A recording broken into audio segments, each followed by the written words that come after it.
facing the problem.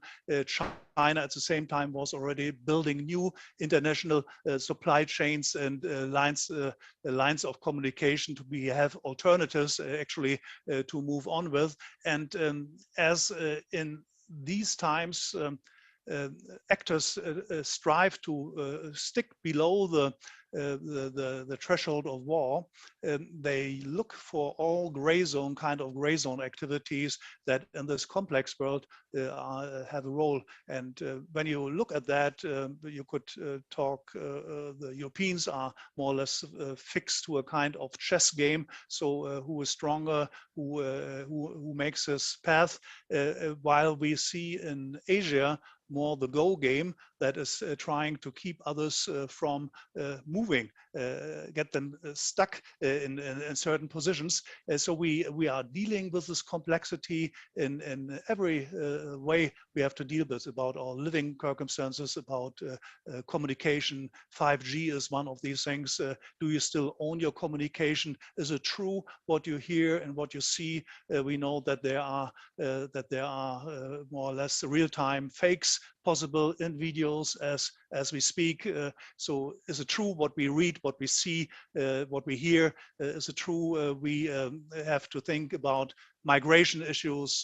We have to think about economic commodities moving on. So there are plenty of things that we have to struggle with. And I'm in a way pleased that the new US President Biden just issued a couple of days ago his interim national security strategic guidance, where he's pointing at a world at an inflection point, a moment of accelerating global challenges, and then he would highlight in principle that the world's leading powers are racing to develop and deploy emerging technologies that could shape everything from the economic and military balance among states to the future of work, wealth, and the way of life. So a lot of change going on. And as I said, this incident in SUEZ actually has shown to us how it looks like in the material world, while similar, perhaps even much more important things are happening in the virtual world. What to do about that? Actually, when you look at these new technologies, they provide us with a lot of possibilities. Modeling and simulation, for example, you can be sure that Chinese and Russian strategic players model our vulnerabilities, to include choke points like the SUEZ Canal. So the question comes, why don't we model our own vulnerabilities to be better able to deal with them? In principle, I think AI can help us with that, modeling and simulation, operations research, a lot of features. We are compelled to come up with better strategic foresight, where we are not surprised again and again by the pandemic, Corona, by the channel problem and Suez, by the financial crisis, but where we use these modern technologies to our advantage to be better prepared, and in fact then also to train dealing with these situations as they come up. And here I foresee, to come to a close, I foresee a world where we clearly have to cooperate with others, which would again include China, Russia, Iran, where we have to compete with others, and where we also have to stand up against others if it needs to be, because in the end we want to protect our way of life, our human rights. We want to protect our democracies as they are, the civil rights that we have. So just cooperation is not good enough. Just competition is not good enough. We also have to stand up occasionally, and to find here the right strike, here the right balance is something we need to go for. And here again, the SUEZ incident is a vivid example what things can occur if you don't care in time. Thank you. Thank you so much, Ralph, for your presentation and introducing also the geopolitical perspective, stressing the importance of SUEZ Canal, and also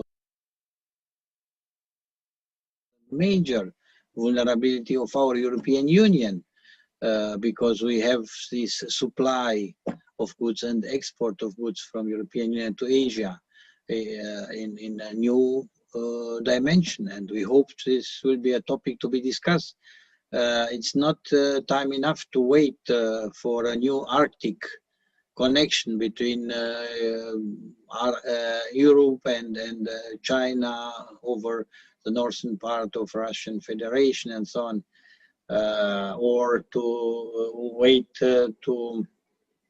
to finish or to clarify the political aspects of different connections of highways, railways by Belt and Road Project and other bilateral or regional projects.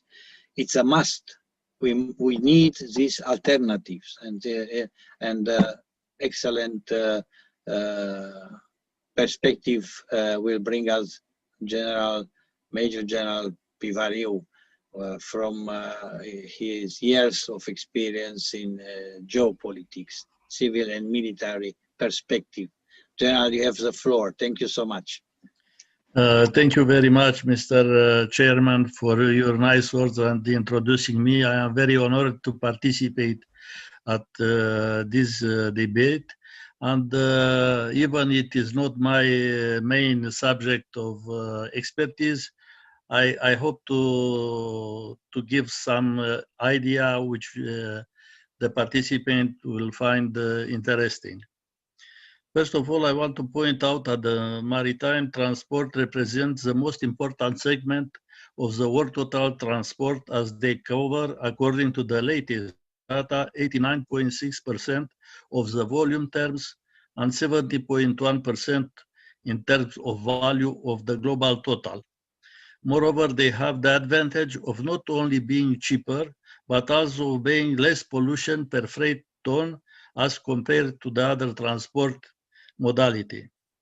Within this business, an important role is played by the mandatory passage points represented from east to west by the Strait of Malacca, the Strait of Hormuz, the Bab el-Mandeb, the Suez Canal, Bosphorus, Gibraltar, the Panama Canal, and which we could add the Cape of Good Hope. The recent incident of 23 March, represented by the blockage of the Suez Canal, brought against to the international attention the issue of the safety of the maritime transport, especially at the mandatory passage point. The potential threat for the safety of transiting the Suez Canal are often emphasized as a result of materialization of certain adverse scenarios. Most often, played scenario refer to terrorist attack which could provoke major disruption in various fields, especially economic.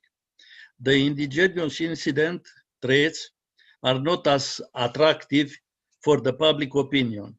Although the occurrence is more likely, such accidents are much less analyzed as far as the implications are concerned. So, going very short to geoeconomic safety aspects. Suez Canal in a nutshell, 12% of the global trade, 1 million of barrels of oil per day, 8% of the daily trade of liquefied natural gas, daily income, $14 to $15 million in the last year, 2019-2020, $5.7 billion for Egypt. Before the pandemic, Suez Canal transit represent 2% of Egypt GDP. 90,000 ships transited the channel in 2019, more than 50 ships per day.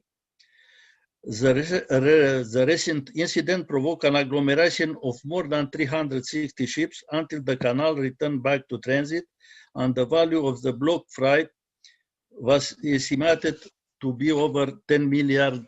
The German insurance company Allianz estimates that the blockage of the Suez Canal could diminish the yearly global growth by 0.2 to 0.4%.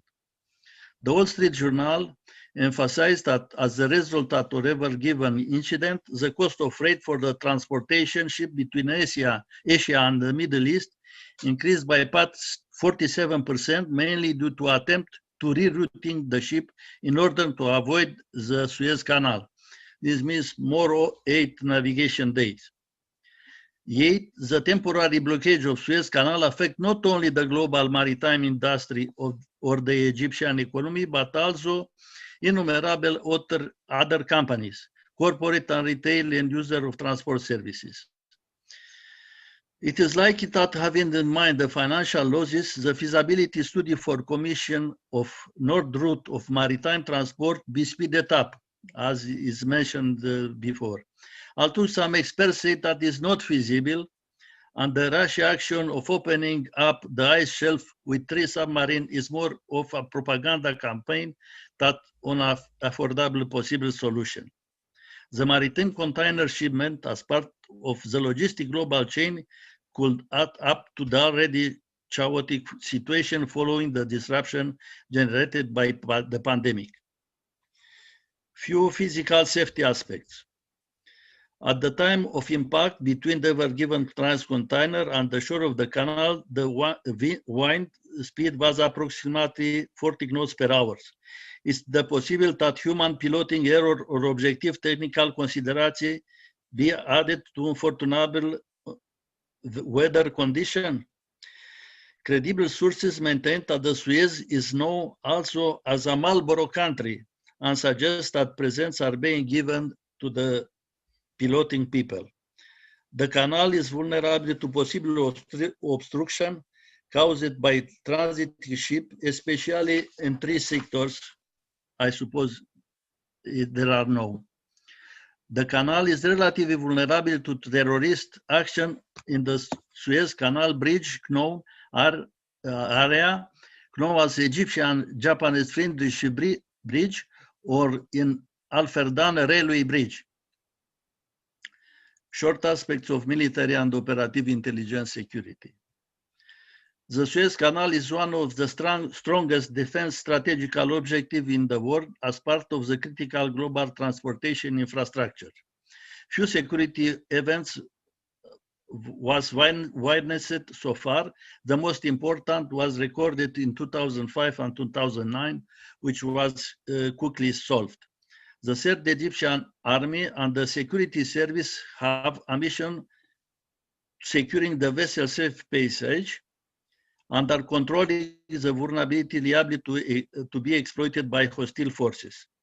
The combination of the integrated high technology equipments and the combination Army intelligence and security services secure an appropriate protection of the objective. The risk level generated by such a threat is equal for all vessels, yet the resultant effect differs from ship to ship, depending on factors such as the type of ship, the kind of goods, and even the owner nationality. Admiral retired and ex-Sacher James Stavridis' controversial idea of setting up an international body for security management of the strait and navigation channels start to make sense now. It makes sense too that the intelligence and the security service have and we will have a bigger responsibility in the future as a result of the fact that the even given giant ship, as you said before, is owned by a Japanese company, operated by a Taiwanese maritime shipping company, and managed by a German company registered in Panama. And for everything being easy to manage it, all 25 members of the crew are Indian nationality. Setting up alternative routes, as in 1960, United States submitted the idea of launching construction of other canal as alternative to Suez, and Turkey is to start construction in 2021 of Istanbul Canal. In our opinion, are solution but incomplete one. As is the case in all sectors, a greater concern for raising the education level could be a good solution, which unfortunately require a longer period of time. At the same time, a solution must be found for safer operation in an infrastructure sometime from the middle of the 19th century with the ship of the 21st century. Thank you very much. Thank you so much, General. Bringing in our attention the dimension of this incident and also this implications for military and intelligence. And yes, it was a surprise that till now we don't had the terrorist attack or some of organized crime or piracy on this Suez Canal. But we have to take into account that we need weeks and months in a lot of ports to bring in a sort of normality the activity in the field of maritime transportation. So this invitation of thinking is unthinkable is still open. It was a basic idea also for organizing this event. So let me now to invite our colleague Flavius, CABA Maria, the president of MEPEI Institute, and with your experience on studies and working direct with the region, Flavius, you have the floor. Thank you. Thank you very much, Chairman, for inviting me to participate in this current and very well received debate related to the latest development in the Middle East. I would like to share a few thoughts about this event. The first one should be related exactly, I can say, to the problem with the vessel that is stuck in the canal, and the other one, the other issue is about the role of China. So far we didn't discuss too much because on the same time was overlapping a very fruitful delegation from Chinese visiting a few countries in the Middle East exactly during this time. And the last one is about alternative routes, because other states, as Iran, propose already an alternative route to this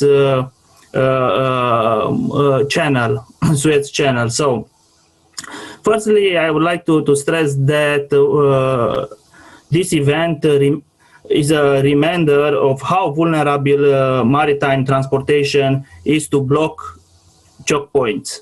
This is the first issue. And I think there is a few errors here, not necessary, could be also technical, human errors, not necessary speaking about how Egyptian authority conduct the traffic or not. But I would like to stress that in the last couple of years, the vessel was developed larger and larger, but the equipment that are rule the vessel, they are still almost the same. In the last couple of years, we speak about 10,000 containers. Now you speak about 20,000 containers. So the development is not the same as with the techniques. As Professor Adrian Gheorghe mentioned something about critical infrastructure in that time, so that we should think about much more also here how this new type of vessels are developed in accordance with the new technology.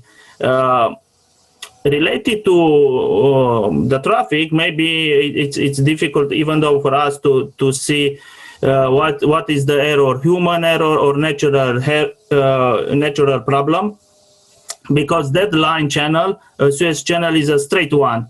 It's only, it's less than 200 kilometers between Red Sea and Mediterranean Sea, but that is a straight one, and the vessel is going one after another one, but it's not so difficult to, if you respect all the traffics they are imposed, there is not so difficult to do it, because these types of navigation, when a ship is larger than a choke, there is happening also on different ports in the world, so it's not as much as difficult, but we can take in consideration this aspect. We should take in consideration this aspect. So until the Egyptian authority will finalize the investigation or the whole evaluation that incident, we'll see how we'll develop, but we should have different lessons learned from this part. I do not want to focus too much because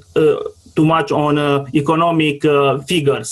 You know, there is a lot of economic figures. You can figure out more what is the losses of this incident and what is the not importance necessary. If you use Africa, the most southern point, Cape of Good Hope, to use it and in order to transport the goods to Europe, that means three times more than as a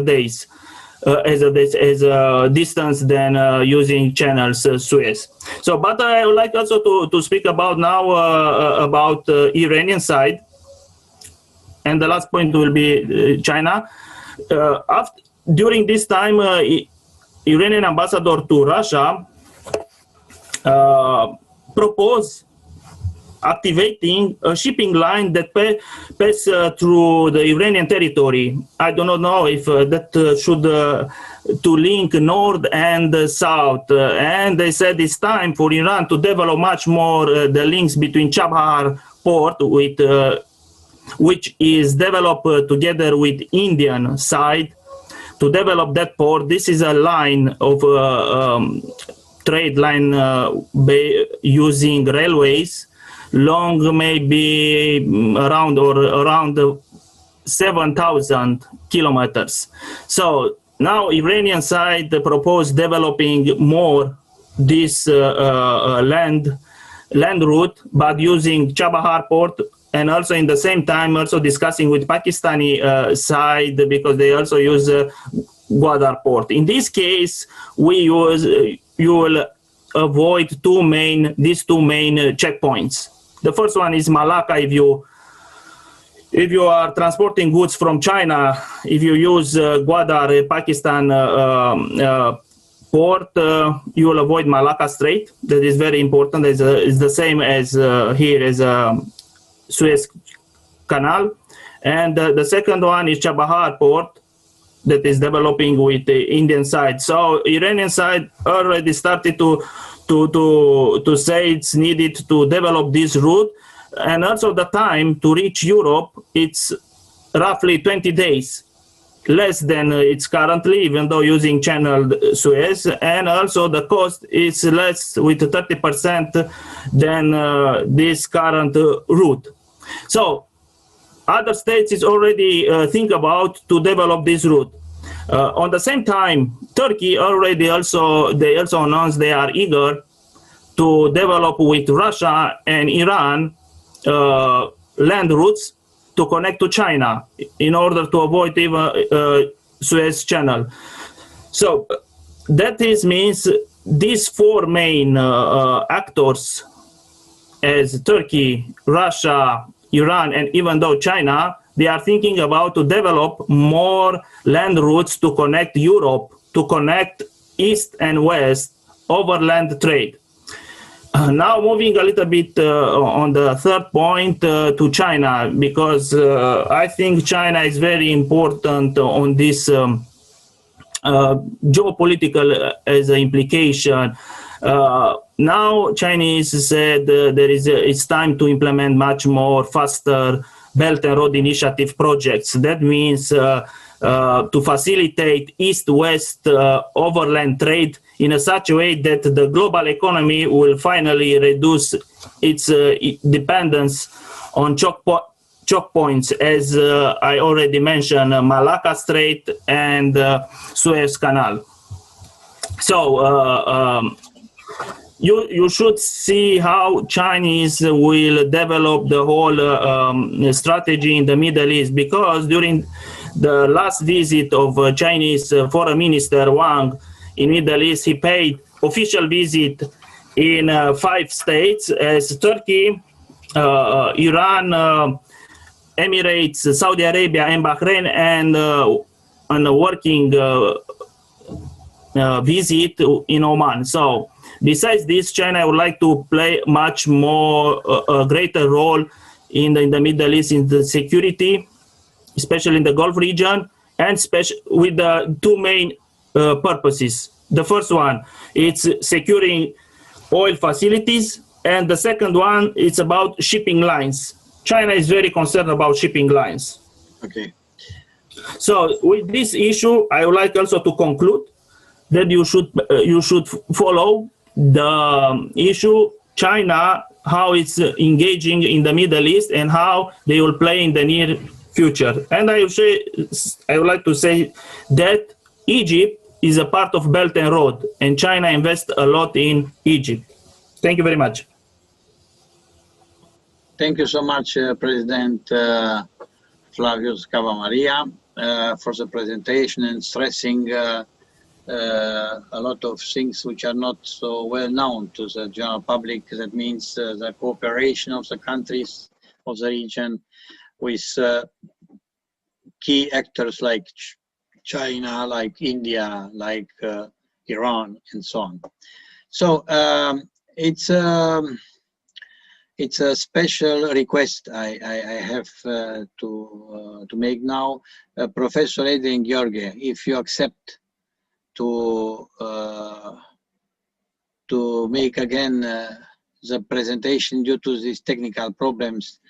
You know, it's also in Hollywood, because Hollywood in the United States, you must prepare a good movie by having several tentatives, yes? So it's a second tentative for a success intervention of our American guest. Thank you. Thank you very much, Mr. Muresan. Okay, I'm a Hollywood actor right now, so I understand. I take my, the only things, you know, just Hollywood people, they have the millionaire and billionaire.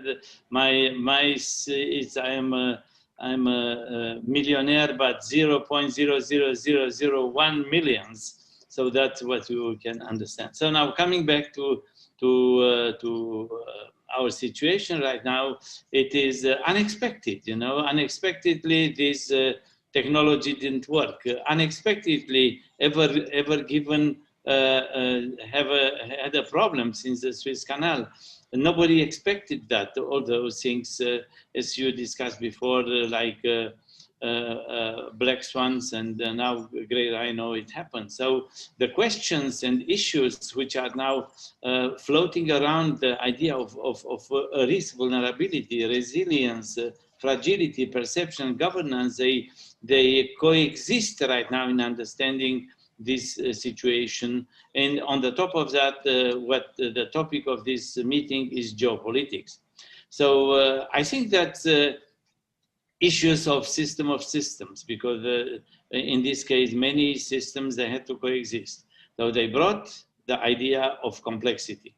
The complexity, it's an issue, I would say it's a new type of terrorist right now. It's an invisible terrorist, it's an intangible terrorist, so to speak, next to whatever we have other definition of terrorism, but the complexity now is becoming a serious issue, which maybe from now on people, they have to address. So addressing this with the new tools from artificial intelligence, I think people will mention that, from object-oriented programming, from tools related to quantum computing and so on. So these are tools and things which now people are doing on the research table, but very soon they have to come into the attention of decision makers. So here in Norfolk, where I'm living and working, where I have many students from ACT, NATO organization. We have also students from also Norfolk dealing with maritime safety, and that things are approached.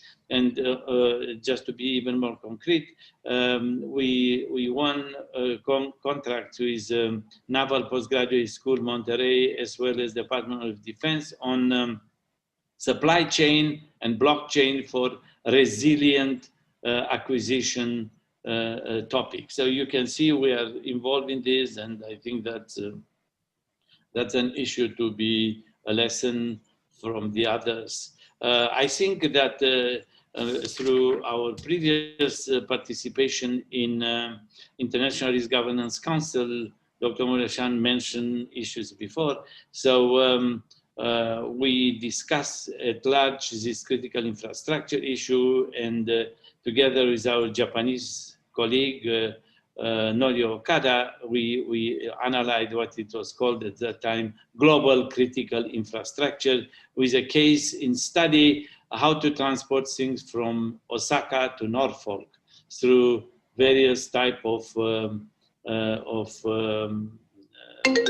things which then I think it was even discussed before.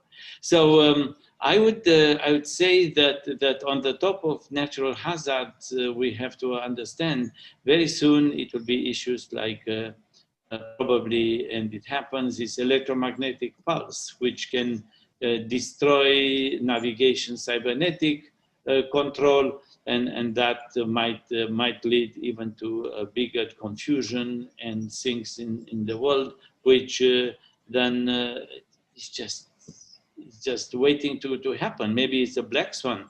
Maybe we don't know yet. We don't have it on the table because we don't want to hear about that. But as a black swan, maybe things are like any black swan from Australia or whatever it was. So finalizing things and things like this navigation things. One navigation, it is maritime navigation. Another one is by surface navigation, and the third one is navigation, digital navigation. So I think putting all this together is coming what is discussed now at the Belt and Road things. And even Chinese, they deal with Belt and Road. They have the idea of a green Belt and Road, blue Belt and Road, which is water. And of course, in order to manage such a complex, vast project is a digital Belt and Road. So I think all these things, they have to be treated and having in mind that complexity is a new terrorist agent, and then we have to see how to treat it, how to manage it, how to be a winner or a loser, but rather be a winner and forget to be a loser. Thank you. Thank you very much for these two interventions. One will be used for European edition and other one for Asian edition, because you are used to publish in different parts of the world. So thank you, Professor. Thank you. And also thanking for the other speakers, which are now prepared to have a friendly and peaceful intervention. General Carlos Branco, who is representing, is coming from a country which has now the presidency of European Union for 6 months. So it's very important for us to have the perspective from this part of the Europe and also from Atlantic. You have the floor, General. Thank you so much. Thank you so much for the invitation. Actually, we are leading the EU after 3 months, so we still have 3 months to go. Let me tell you that I'm delighted and honored to participate in this discussion. This traffic jam at the Suez Canal requires indeed reflection and discussion. And I would like to congratulate you for this initiative. Actually, it deserves indeed to be debated and to be discussed, this topic. Well, so I would like, in the 5 minutes given, then I knew after starting this session that I have 2 more minutes. So I will try to convey the major idea of this intervention, that I will approach the issue from a geostrategic perspective. Actually, this event raised more questions than answers. And as we all know, choke points are crucial to geopolitical thinking. And for military planners and the high-level strategists, choke points are always close to their minds. So the blockage of passage through this critical waterway for a couple of days created all the problems that we are all aware. So it's a gateway crossed by 12% of global trade. It is estimated that it is crossed by, let's put it in these terms, 400 million trade per hour. Ships lining, queuing in a line are targets for a potential spike in piracy. Shipping rates for all tankers have nearly doubled. The rise of oil, the shipping lines face disruption and delays in supplying retail goods to consumers. We all know this. And many other economic and financial issues that we always mention, mention in these debates. So we are aware of these drawbacks, but the Suez is open again for business. And in some ways, the damage is already done. But this was a short closure. And with this short closure, we saw the consequences, which are minimal comparing with the permanent closure. So this closure happened in a context of peace as a human error. But we have to make an exercise, at least a mental exercise, in case of crisis and war, if we have to face such a situation in a more damaging case, and if it was a terrorist attack. So after this, after the vulnerability shown, maybe this stimulates the terrorists to do something in Suez Canal. Well, in certain choke points. Well, these issues can occur again with different players. And from my perspective, I think now we should think beyond to forecast future situations and to be ready to provide fast responses. Well, I know it is difficult to forecast wildcards, but I believe this is an exercise that must be done. There are lessons to be learned, and one of the merits of these exercises is to try to extract lessons that we can use in the future. And this, for me, should be the focus of the debates. So after this, are we empowered with tools to react in a different in a different way in the future? What to do in the next cases?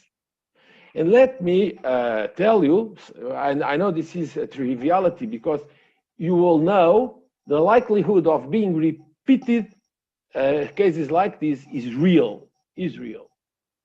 So we must consider that human constructed choke points are normally narrower and easier to block than natural ones because engineering is forced, and normally it's created a passage of minimal width due to the tremendous amount of labor and cost that is necessary to build them. So it's a conjunction of engineering and money. And we also know that blocking maritime choke points is not difficult, even for insurgent groups. And I believe that one of the aspects where we should concentrate our attention and our responses is exactly to face this threat. And the Middle East, as you know, is a ground for these kind of activities.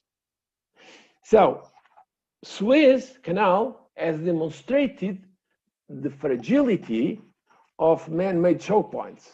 You know, mines, submarines, cruise missiles, and the like can effectively close off any choke point at any time.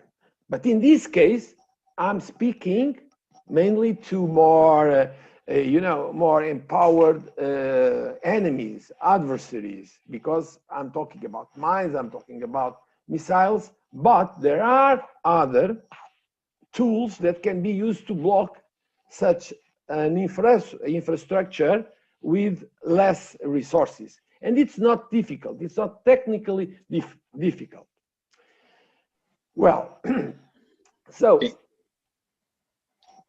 you want to say something, Liviu? No, I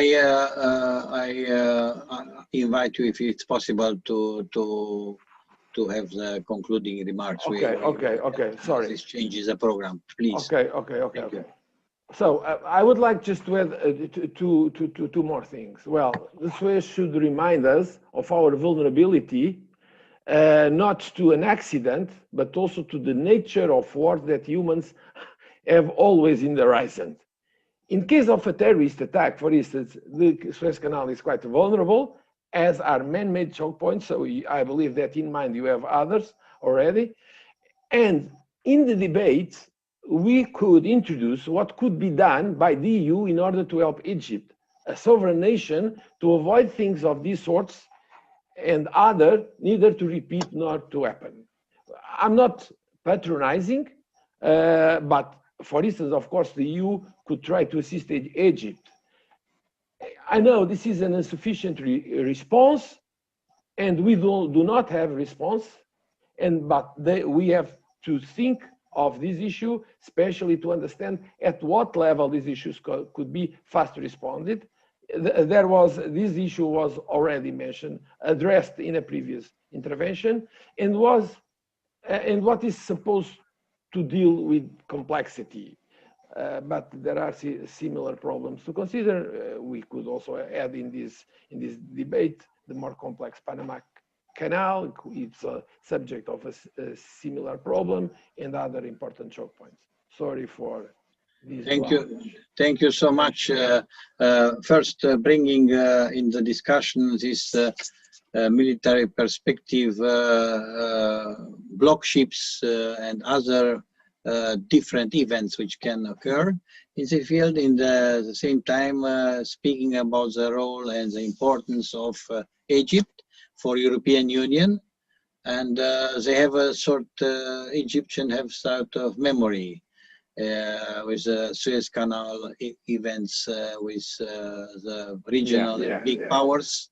So there are some opportunities for the newcomers like China to have better relations with Egypt, but European Union must focus on Egypt.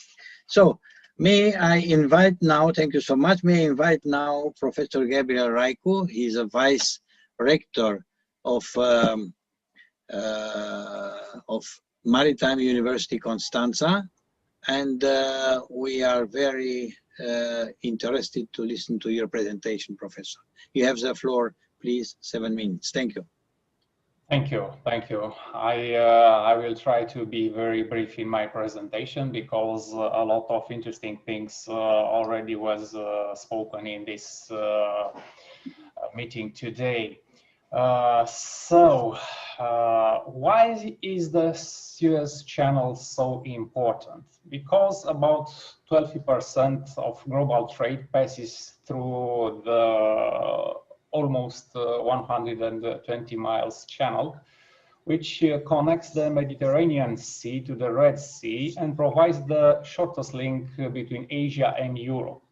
If this channel is cut down, we can take in considerations at least 2 weeks more in navigation area principle. That could lead to at least $9.6 billion of goods each day, around 400 million per hour in losses, for example, which is tremendously high. In this time with increased digitalization, naval systems face a range of threats requiring evaluation of cybersecurity risk and proper countermeasures. Here was not directly related to cybersecurity or to common modern kind of security issues, but was related, at least at this point of analysis, to a complexity and a complex matter of errors, of accumulation of errors. Protection and responses have had limited efficiency in this time, requiring new approaches and maybe a greater adaptability to meet the evolutionary threats in the maritime field. There is a need for new security approaches to detect and prevent threats while building protections against logistic chain attacks, for example. Transport operations and inland activity could be further exploited against different kinds of attacks, including here a modern kind of attacks, including cascading effects in the transport security field. The lack of methods to deal in the pandemic time has led to additional logistic complication with the risk of generating either efficiency or security problems. This type of logistical provocation has various effects in time. Some of them need to be investigated and deeply understood, as older technologies in legacy systems were deployed when actual requirements in maritime and in common modern transport field of activity was not part of the technical specification in the system design at their construction time.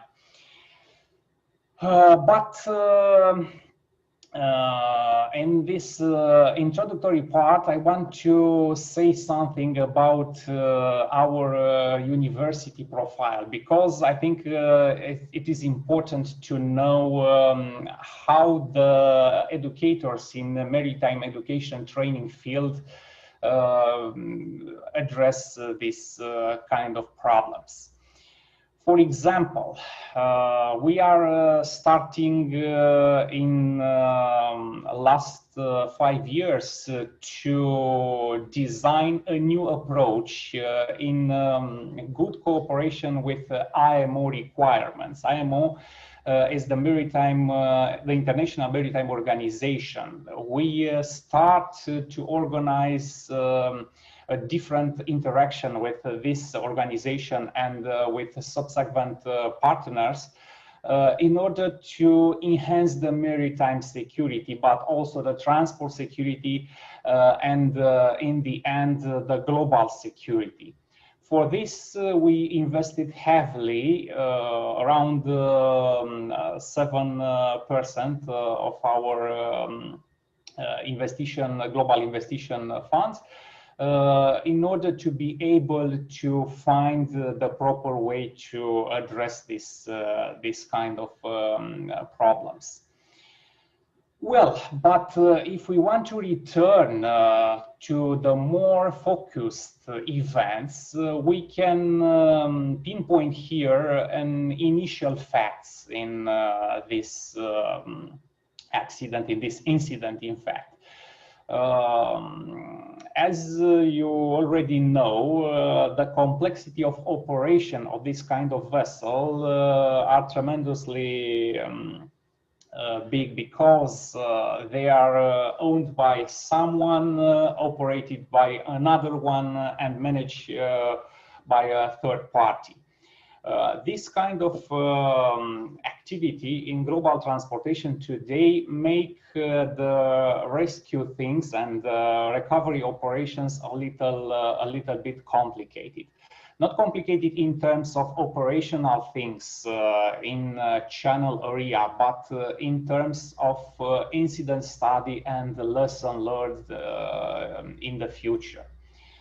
There are a lot of backup plans, for example, in such kind of incidents. We can partially discharge, we can transfer the goods from one ship to another, but this kind of transportation takes a lot of time. We can operate, we can wait to increase the sea level and so on.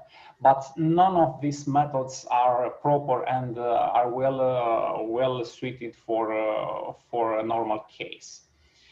If it's possible, Professor, to have the last minute. Yeah. Thank you so much. Thank you.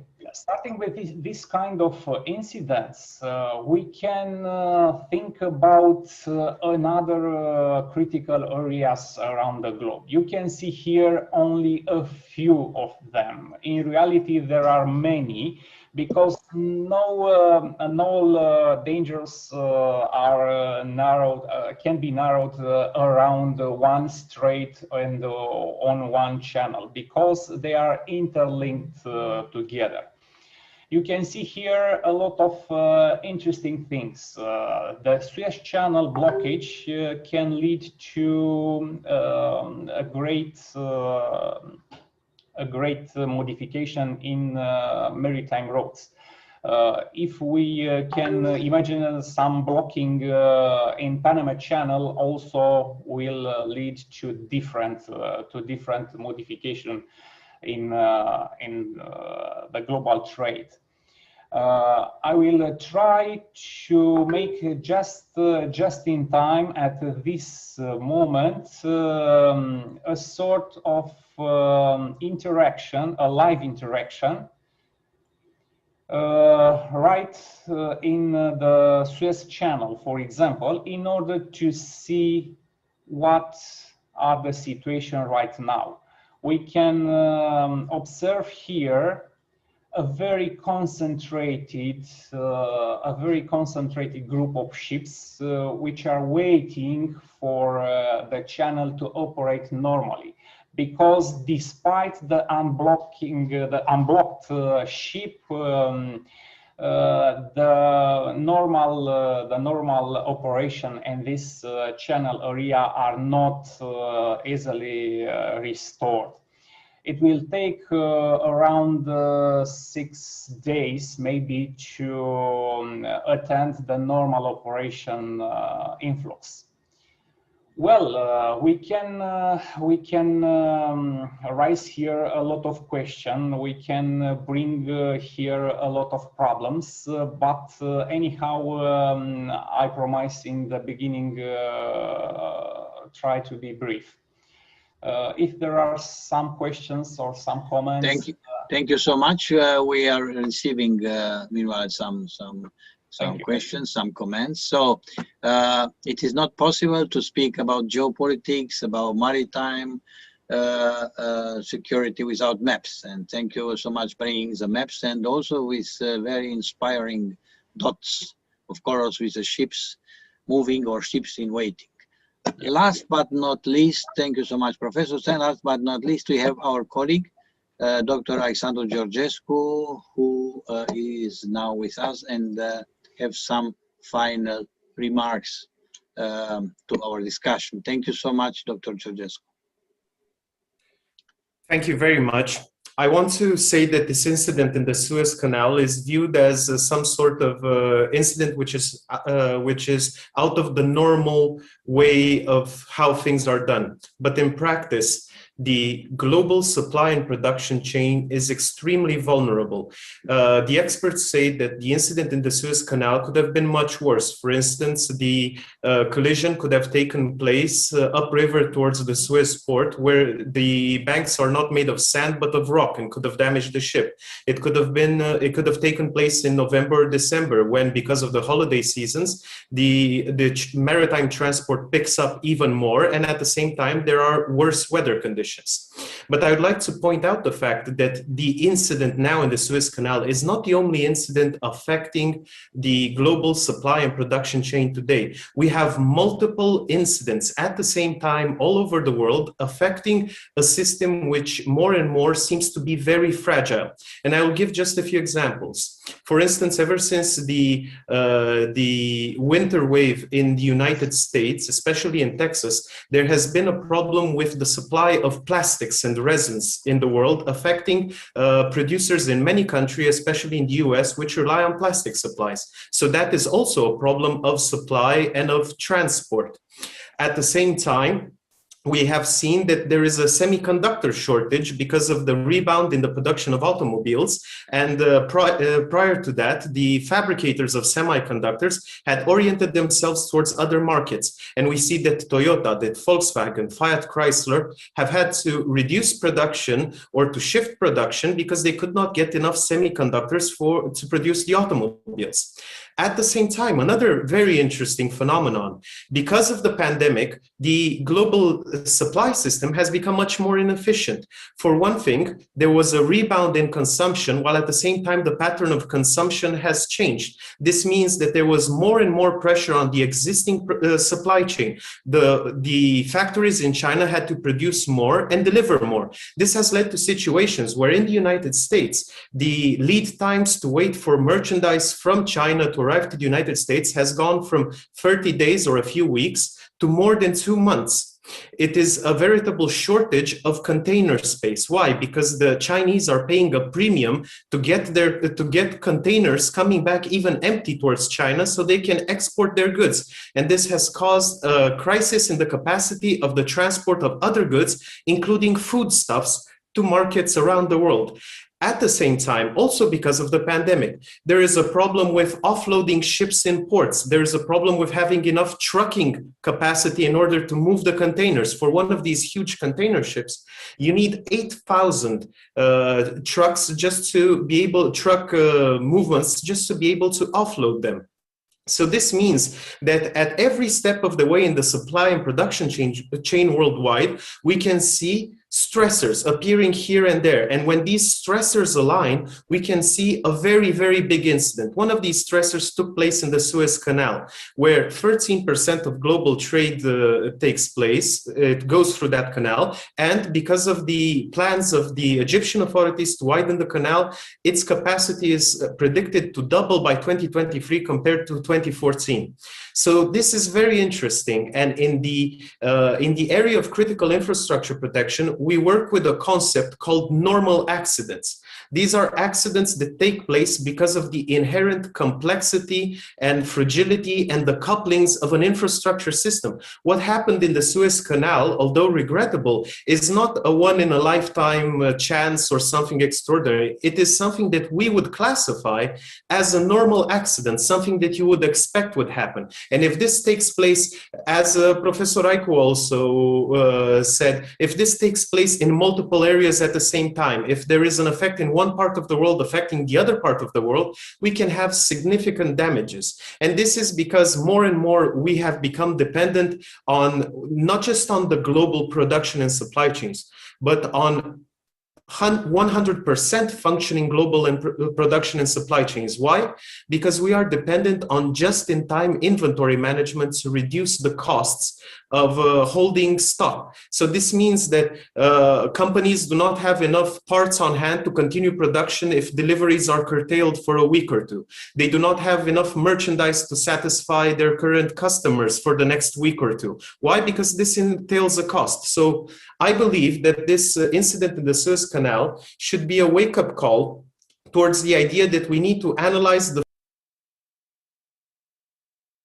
we need to understand the threats coming not just from hackers or from state agents, but the threats stemming from the complexity of the system itself, and moving from there to include the security considerations into the business calculations of the companies and of the private sector in general. Otherwise, we will find out what it means not just to not have enough plastics or to not have enough goods to sell. We might find out what it means to not have enough pharmaceutical products, to not have enough foodstuffs, or to not have enough energy. Thank you very much. Oh, Dr. Georgescu, thank you so much for your final presentation and connecting the dots with different informations. And so you mentioned that it's a normal incident, but due to these excellent speakers, we have to understand it's not a normal incident, but it's an exceptional discussion we had due to the interventions of the speakers. So we have some questions to our colleagues. I wonder if Carlos succeed to receive the message to say something, and then to have to try to have the final remarks to use our time as we promised. Thank you, General Carlos Branco. You have the floor. Thank you. Yes, I will be concise and very fast in the answer. To the first question, I don't know if everyone has access to the questions, but basically, if it's not the case, I was asked if this incident will trigger the development of other canals as the one in Thailand and so on and so forth. So my answer, simple answer is yes, not trigger, but it can inspire insurgent or terrorist groups. And in a time of peace, these are the most important threats. My answer to the second question, SUEZ is more important for the EU than other routes. Makes sense to participate to a joint venture for doubling the SUEZ Canal. Well, yes, makes sense. Some choke points are easier to block than others. So attention should be oriented for the most vulnerable. SUEZ Canal is particularly important to Europe and vulnerable. So Europeans or Europe have to deal with it in a very special way, as suggested in this discussion. Egypt still have in memory the 1956-57 events. So this is a drawback, a problem, but the EU has to deal with it. This is my answer. Thank you so much.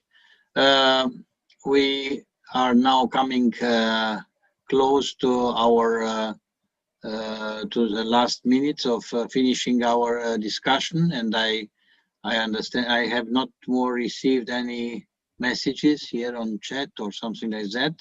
So I just want to add something I discovered in the last days looking after this all these comments about the event in SUEZ Canal. It was stressed in different parts of the world the importance of the initiative of Belt and Road, with all the aspects: railroad, highways, maritime, and so looking for alternative solutions, and at the intercontinental scale, we discovered the vulnerability not only of Europe but in general of the world economy. And a project like Belt and Road is not the only one, but now it's an important one. And some days ago, Council on Foreign Relations just finished a study about this Belt and Road idea. And I just want to mention, to quote the last sentence: the United States needs a smart, tailored response to recognize Belt and Road Initiative is there to stay, and also albeit in a different form. So I think that any kind of initiative in other part of the world, to look to Panama, to look to other developments, Arctic must be in our attention, and not confrontation but cooperation. So we are here running out of time. If somebody else want to say something, I think that the organizers want to say something. So Adina, you have the floor. Thank you so much for all the speakers, for your effort made to be with us, for the intervention. We hope that we present some aspect of some lessons learned, and we will integrate in our activities, each of us in our countries, in our institutions, in our work. Thank you so much. Thank you very much, Mr. Muresan, for conducting this very interesting discussion today. I would also like to thank all the speakers for sharing their views and also their solutions for this situation. Thank you everybody that watched the event today. We are sorry for the slight technical problem, but we resumed the transmission and continue the discussion. Also, many thanks to our partners for this event, MEPEI Institute Romania, Eurisc Foundation and ICI Romania, institutional partners, ICSS, media partners, Ager Press, România Durabilă, Economistul, Club Economic, The Diplomat, New Money, Busy Life TV, and for the transmission, many thanks to Booth Media. Have a nice day, and please follow us on financialintelligence.ro on Facebook and YouTube. All the best. All the best. Thank you.